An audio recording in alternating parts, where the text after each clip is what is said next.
त्या शापवाणीचं भय अंतःकरणातून घालवायचं असेल तर शब्दानं निर्माण झालेल्या प्रश्नाला कृतीनं उत्तर देता येत नाही, त्याला शब्दानंच उत्तर द्यायचं असतं. म्हणून परमात्मा शब्द रूपामध्ये प्रविष्ट झाले आणि तेने वाङ्मयी मूर्ती प्रत्यक्षा वर्तते हरी. तिरोधाय प्रविष्टोयम श्रीमद भागवत आर्णवम.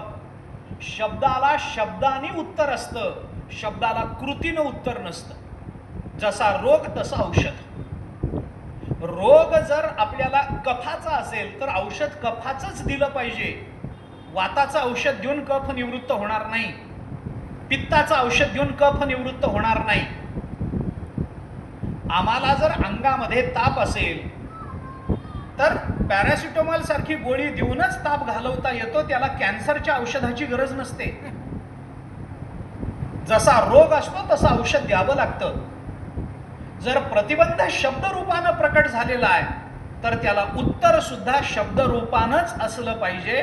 म्हणून परमात्मा शब्द रूपानं प्रकट झाले ते भागवत आहे. परमात्मा भिन्न भिन्न रूपानं प्रकट झाले, त्याच्यामध्ये भागवत शब्दरूप